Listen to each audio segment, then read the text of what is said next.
Welcome back to the Big Irish Echo Campfire. I'm Martin O'Mullior, publisher of the Irish Echo, trying to coordinate this Irish Campfire from Belfast.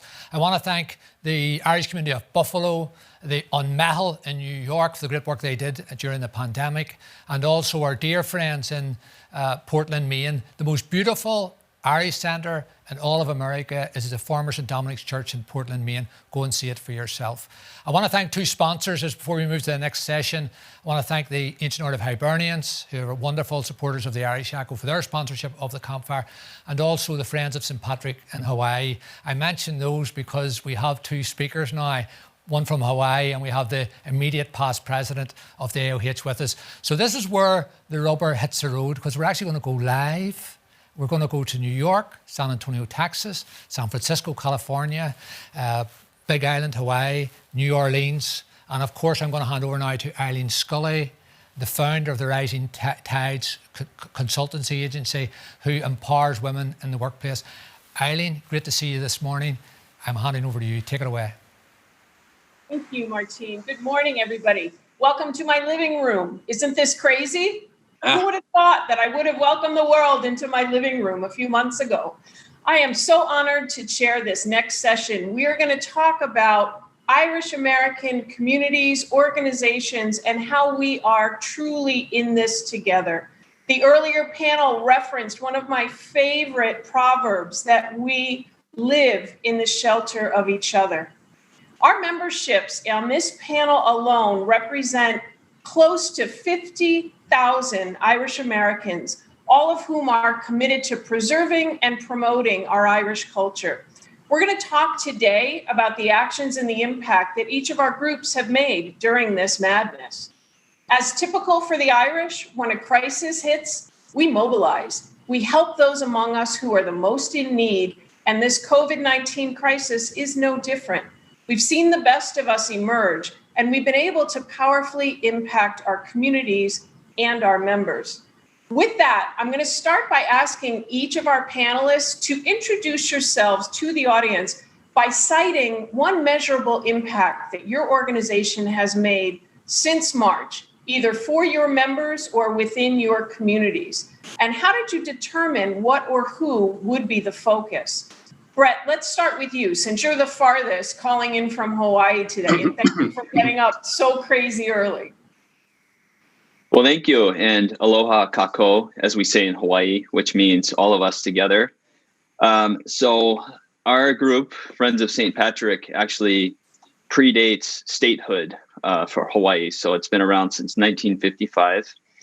And one measurable difference that we've made is that members of our group have split off, we've diversified, and several of us have committed ourselves to the PPE efforts, using 3D printers to print face shields, masks, as well as ventilator parts for our hospitals. As many of you probably know, logistical issues in Hawaii are very difficult to deal with, even under good circumstances. So in order to get the needed PPE quickly, we started actually trying to manufacture what we could ourselves. That's great. Thank you so much for that. Let's turn it to Jim, Judge Jim. Help us understand what your team's been working on and what kind of impact you've made. Thank you, Eileen, and thank you for having us today, and thank Sheen for all the work that he's put into this campfire. We're a national organization from coast to coast. We have membership in all 50 states. So the name of our game and our claim to fame is networking. And when everything is shut down, networking becomes very difficult. We rely on all of our members in the 50 states to come together during this pandemic. We are very fortunate to have a great deal of modern contact with our virtual teams. We've been trying to get teams together to make sure that all our members have what they need to ride through this pandemic. Of course, money is the most important thing, and we're doing that on a side basis. It's crawling now to start trying to help out when the government runs out of money. Hopefully, we'll be there to help out hand in hand. But the virtual world has been thrust upon us, and we're We're excited about, we found the silver lining in this dark cloud, and we started in the 19th century a couple of months ago, and now we're actually in the 21st. So we're excited about the future, doing the best with what we have. That's great.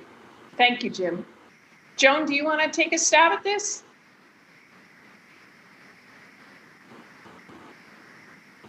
We need you to come off mute, Joan.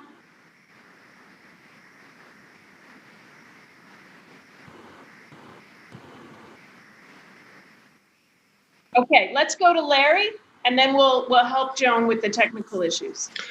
Well, the morning after the New York essentially was locked down, there was a bunch of us, and we were the New York GA was very much part of this, gathered in the parking lot of a hostelry on McLean Avenue called Rory Dolan's. And Seamus Clark and a number of other people decided we had to help people who were principally involved in the hospitality business. That led to the creation of a fund called the Sláinte Fund. And the New York GA was very much part and parcel of that. And over the course of the following couple of months actually, we raised about 540,000, which we distributed through application. So if people had uncertainty of food on the table or uncertainty of accommodation or a roof over their head, they made an application to this fund, and we distributed the money. We, as in the New York GEA, contributed about $150,000 to it. And so on the day that New York was supposed to be playing Mayo in the Connacht Championship in Gaelic Park, which is a huge event for us, our team went out and ran 1,000 kilometres to raise money. The hurlers did something else a couple of weeks later, and the GA community in total gave about 160. We got 150 from the DFA, and the balance came in from the Irish community. And then we simply distributed on the basis of application. And there is some money still left over. We have kept it in a rainy day fund, and God, hopefully we won't need it for the second wave that might hit. But that was our contribution to it. And I have to give credit to not only Joan Henchy, who's the chairman of the New York GA, the First Lady, chairman of the New York GA, but to Seamus Clark as well, who was a Leitrim man. And interestingly, in the topic of this sort of campfire, Hands Across the Sea, he's the sponsor of the Leitrim football team at home. And the Leitrim County Board ran a fundraiser in Leitrim and gave us some money, as did the Galway County Board. So it was very much a two-way street in terms of helping each other out. But that was our contribution to the community. That's great. Those are some extraordinary numbers, too, to have that quick of an activation, Larry. That's something really a testament to your community and the strength of it. That's really something. Joan, I see that we've got you off mute. Do you want to add your contribution? Okay, we'll give it a try. Can you hear me? We can hear you. Go right ahead. Okay. My name is Joan Moody. I'm a board member and past president of the Harp and Shamrock Society of Texas. And what we have done during this is we have gone to our elders, the people most in need, the people most vulnerable, whether it be because of age or sickness issues. And we have helped them. We have taken them to doctor's appointments. We've kept on contact with them by telephone. Where we needed food was given. So, and then when our city people allowed us to go into restaurants, we took them out so we get them out of cabin fever, and took them out to lunch. And it made a great difference for these people that we were able to help. And on top of that, we have kept our members informed by doing blast emails about different things that are going on, not only within our organization, but in Irish America. So that's about it. That's wonderful, Joan. So just as a note, if you didn't get what Joan didn't say there, any of the Irish Americans, if you're looking to retire and be well cared for by your community, please start looking at real estate in San Antonio. As long as Joan is there, you are in good hands. Liam, let's go to you. Thank you, Eileen. I appreciate it. Great job, Marcin, putting this together. Amazing job. With the Irish and their 4 prongs of we got faith, family, community, and traditions. We thought the best thing to do was stay the course, do what we always do, so that's the hope. We are living in a very history-making time. People are going to look back and want to know, how did we go forward? And thank goodness for social media and all of that. When I first got the call, I was in Canada. I got a call from Sean Ellsburn, the mayor's executive officer, and he's talking about the parade and what we were going to do. I take off. I land in San Francisco, and I get a call from Sean telling me that we're not going to cancel. So that's what we did, and we went to immediate. We picked out different dates. Maybe we'd do it in July, maybe halfway to St. Patrick's Day. We were ready for that. And the reason for this is we wanted people to know that there is a new normal from the beginning, like Mayor Walsh said, and get people used to it. And this is where we are now. Marcin was able to put this together because of that same thing. We did have a contingency of our organizations marching on St. Patrick's Day on March 14th. They went the parade route from 2nd to City Hall. That's a big ego thing for me. So the 169th parade did happen, and we will fall back on that because we expected it to be postponed, but it looks like this is going to continue, so we won't be able. But now we can say we have it. And it goes back to, there's other events we did at social media as well.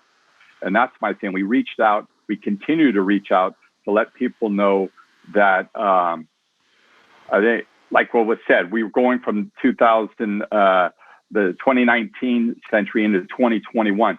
We've been thrust into this. I'm 61 years old. Getting on Zoom and doing that wasn't really in my court when this started. Now I'm the guy running Zoom meetings. I'm getting involved. More people can be involved. This, like I say, is history making. This is bad for a lot of people, but it's also, like anything, forces us to move forward and open different avenues for us. And it is exciting. I want to put on my pom-poms and cheerleading outfit to continue this, to give hope and know that we will get through this, and we can, and we will come out better, because that's what the Irish do.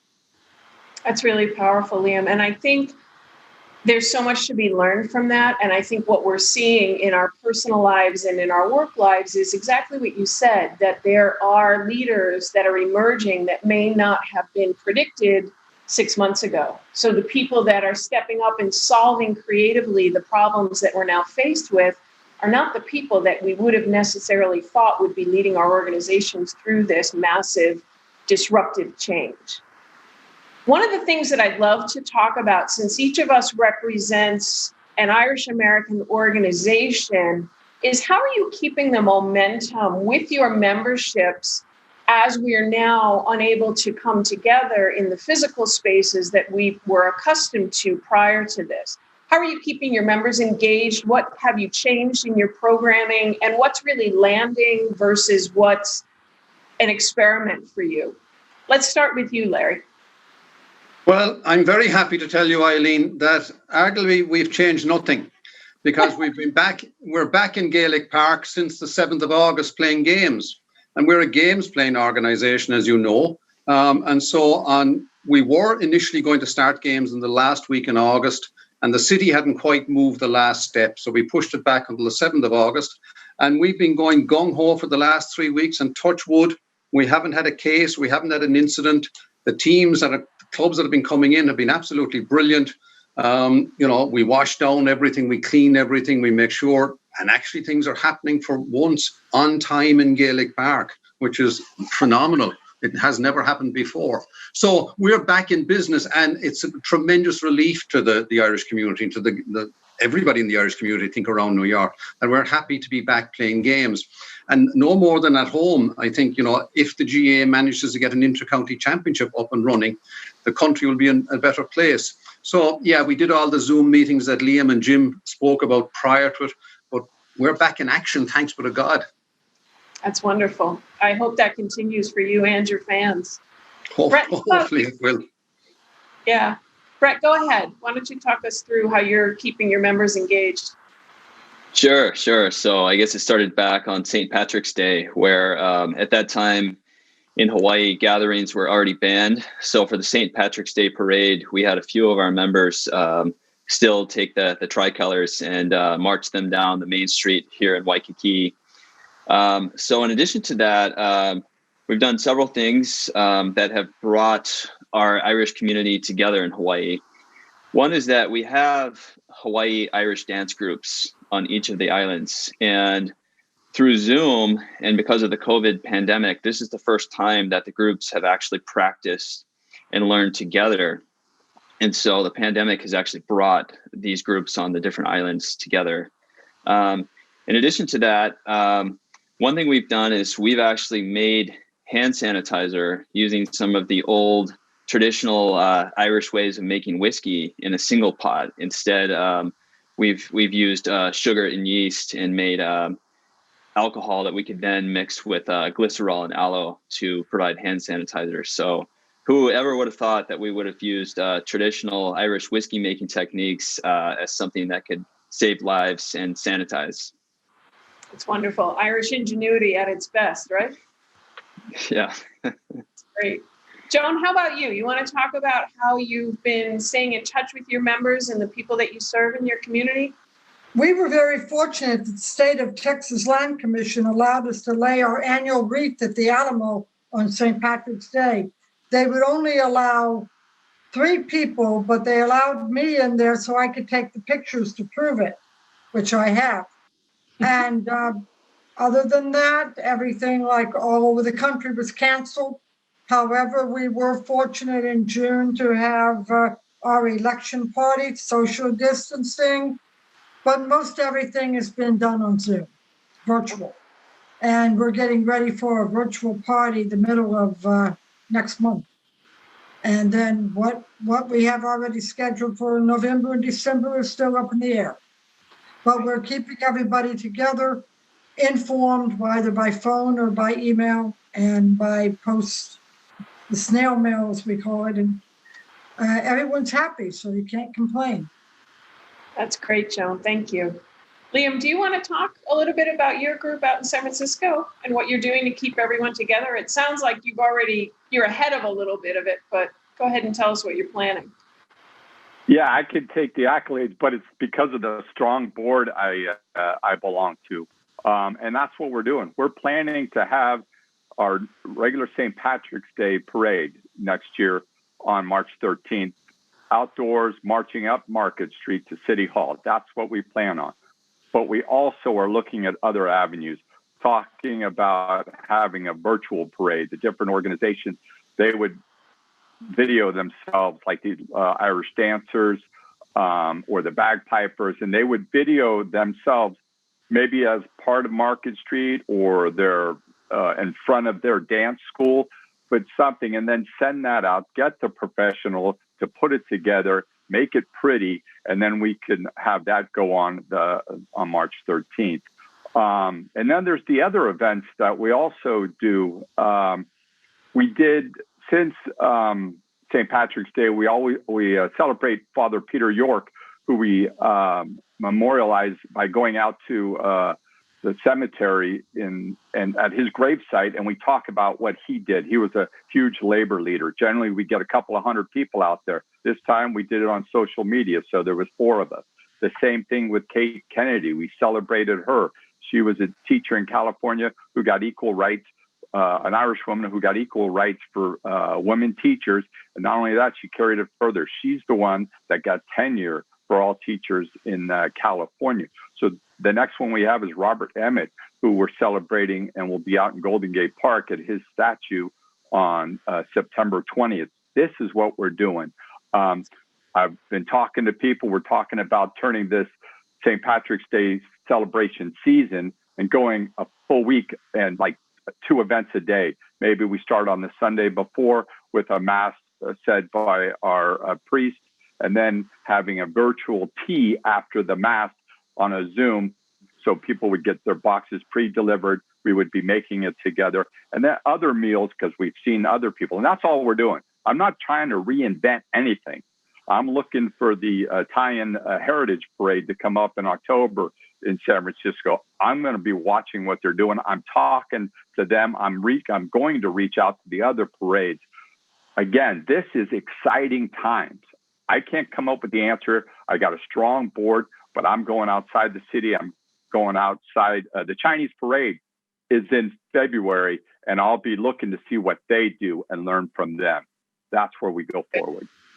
Thank you, Liam. So again, to summarize what Liam just said, if you're not sure what direction to go, steal from the Italians, okay? They are going to go first. We're going to steal from them.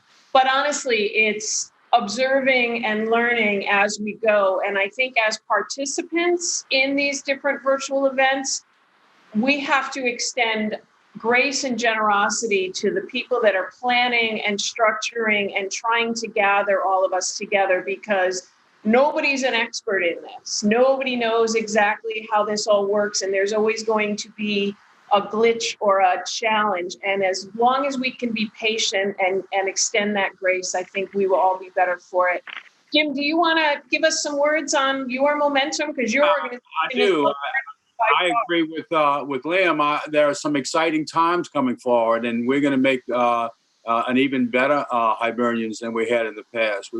Everything hit around March 17th. Very frustrating for our organization. We're involved. We have state boards in 37 states, and communicating with them and letting them vent their problems and their frustrations was very helpful. I think now that we have learned to Zoom, we'll never give that tool up. And I think we're going to create a lot of things in the future by immediate contact, face to face. Before we thought we were the greatest guys in the world because we called in 2 months ago. 6 months ago, we called in on a phone with 35 people. We thought that was great. Now we do it live. So we're very excited about the future, and I think we're going to make sugar out of what we had before. And I'm being nice. So I think the future's bright. Thank you so much, Eileen. Thank you, Jim.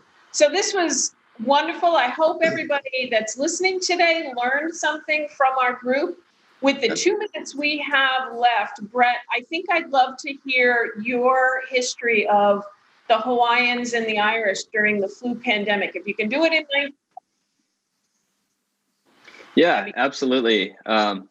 So both Hawaii and Ireland have very parallel histories, where in the mid 1800s, both island communities were experiencing a wave of epidemics. In Ireland, we had the potato blight, and during that time, infectious diseases forced millions of people to migrate away from Ireland, and as well, it's estimated that over 1 million people passed away.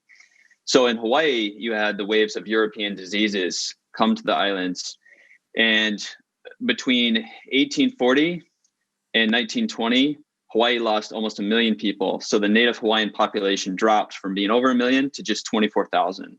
So both island communities suffered tremendously from infectious disease, and both island communities still today, in many, many ways, are still dealing with the effects of this. So the message from Hawaii is very simple. Take this pandemic as seriously as possible. The decisions you make today will directly impact many, many generations to come. Thank you so much, Brett. I think that's a wonderful way for us to close today. Eileen, can I make one more point? Just about sort of the duality of what we're doing here today. In the next couple of weeks, we're going to have 2 commemorations around the New York GA. One is for 9/11, which obviously had a huge impact locally here in New York. But further beyond that, we'll also be commemorating Bloody Sunday, the event in Dublin where a number of people were shot in Croke Park. But I think it reflects the duality of our existence here as Irish American organizations. I just want to bring that point to our attention. Thank you so much, Larry. And can I say, I was just going to say, I volunteered to go out to Hawaii to form the first Ancient Art of Hibernian Division out there. Corey, I'll meet you when I get out there. I'll volunteer. Wasn't that nice of me to do that? Please do. Please do. We need a chapter out here. And I do. This is Liam. I do want to. I do want to thank all the first responders, especially the San Francisco Police Department with the COVID staying out there. They have the protests, they have the fires. They just got sent out, the San Francisco Fire Department, and all the first responders and medical help. Thank you, everyone. This has been wonderful. I appreciate your time today, and please do stay in touch. Keep doing what you're doing. Thank you for having us. Thank you, everybody. Thank you very much. Thank you. Well, Eileen, we say in a time of pandemic, I give you my heart. Tuckum Ditch McCree, so I give you my heart. You're a marvellous moderator, chairwoman for today's discussion. And it was really exciting and energising to hear so many brave voices raised right across the US. I do want to say a special word to Larry McCarthy, who's the first ever president of the GAA from outside the island of Ireland. Gorgeous. Congratulations, Larry. What an achievement. And I'm sure your term starts next April. I'm sure you'll have a magnificent year. And another president, Judge Mackay, has stepped down from the presidency of the Ancient Order of Hibernians, and he's delighted. And Danny O'Connell, our great friend from Ohio, has stepped up, and we wish Danny every success in his presidential term as well. So mahalo, thank you, Guramahiga. Thanks very much, Eileen.